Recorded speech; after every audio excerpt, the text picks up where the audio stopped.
In 2026, the fall of Rome still shapes the world around us. Its roads became the foundations of modern highways, its laws influenced entire legal systems, and its language gave birth to languages spoken by hundreds of millions. Yet, the empire that once ruled the Mediterranean did not collapse in a single battle. It weakened over centuries, survived disasters that should have destroyed it, and finally fractured under pressures it could no longer control. So, how did Rome transform from the most powerful empire of the ancient world into a civilization divided between rival kingdoms? Rome's story began long before emperors ruled from marble palaces. According to tradition, the city was founded in 753 BC on the banks of the Tiber. From a small settlement, Rome grew through conquest, alliances, and relentless military organization. The Roman Republic defeated neighboring Italian peoples, fought Carthage in the brutal Punic Wars, and eventually dominated the Mediterranean. By the 1st century BC, Rome possessed enormous territory, but faced a growing problem. The Republic itself was breaking apart. Generals gained personal armies, political factions turned against one another, civil wars tore through the state. Julius Caesar crossed the Rubicon in 49 BC, defeated his enemies, and became dictator. His assassination in 44 BC did not restore the Republic. Instead, another round of civil war followed, ending with Octavian, later known as Augustus, becoming Rome's first emperor. Under Augustus and his successors, Rome entered an extraordinary age of expansion and stability. Legions guarded distant frontiers, merchants crossed the Mediterranean, and cities from Britain to Egypt were connected by roads, ports, taxes, and Roman law. At its height, the empire controlled territory stretching across 3 continents. But the same size that made Rome magnificent also made it vulnerable. The empire depended on enormous armies, complex administration, reliable taxation, and political stability. When emperors were strong, the system could function. When emperors were weak, ambitious generals could turn their armies against one another. Then, in the 3rd century, the crisis exploded. Between 235 and 284 AD, Rome experienced political chaos, invasions, economic instability, and rapid changes. Of emperor, many rulers were killed by their own troops. Germanic peoples attacked the northern frontiers while the Persian Empire threatened Rome in the east. Trade suffered, currency lost value, and confidence in imperial authority weakened. 1. Emperor Aurelian fought desperately to reunite the empire. Another, Diocletian, realized that Rome could no longer be governed effectively by a single ruler. He divided imperial authority and created a new system of government. The empire survived, but it had changed forever.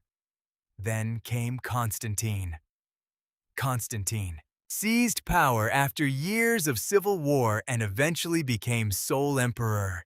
He founded Constantinople as a new imperial capital in the east, creating a political center that would outlive the Western Empire by nearly 1,000 years.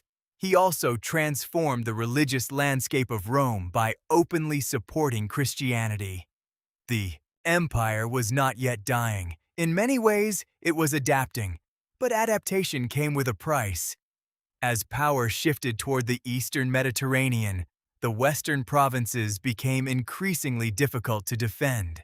Britain, Gaul, Hispania, North Africa, and Italy were separated from the wealthier eastern territories by distance and constant military pressure. And beyond the frontier, Rome faced a new reality. The peoples once described simply as barbarians were becoming organized military powers. Some crossed the frontier as enemies. Others entered the empire as refugees, soldiers, and settlers. Rome increasingly depended on groups it had once fought to defend its borders. Then, in 378 AD, disaster struck at Adrianople.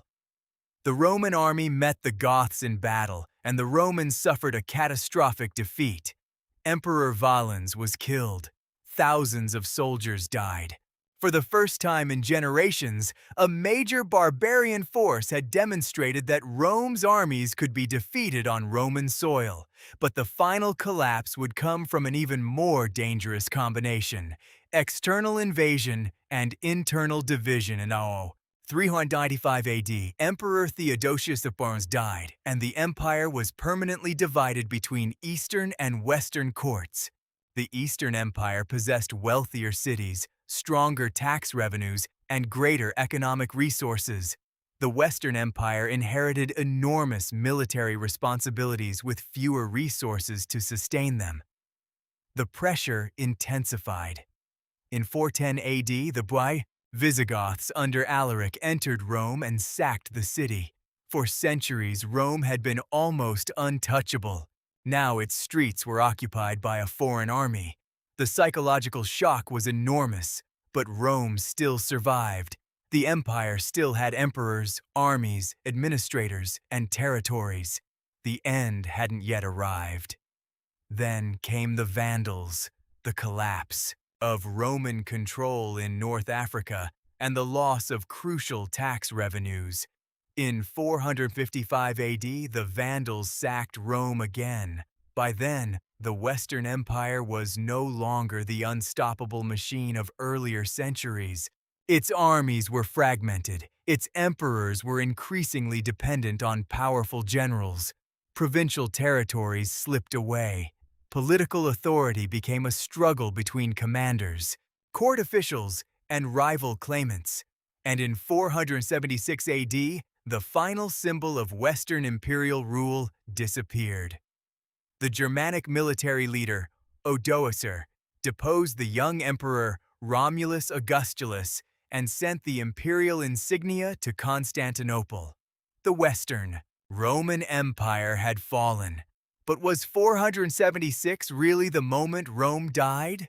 The answer is more complicated because the Roman Empire in the East continued, and its people still called themselves Romans.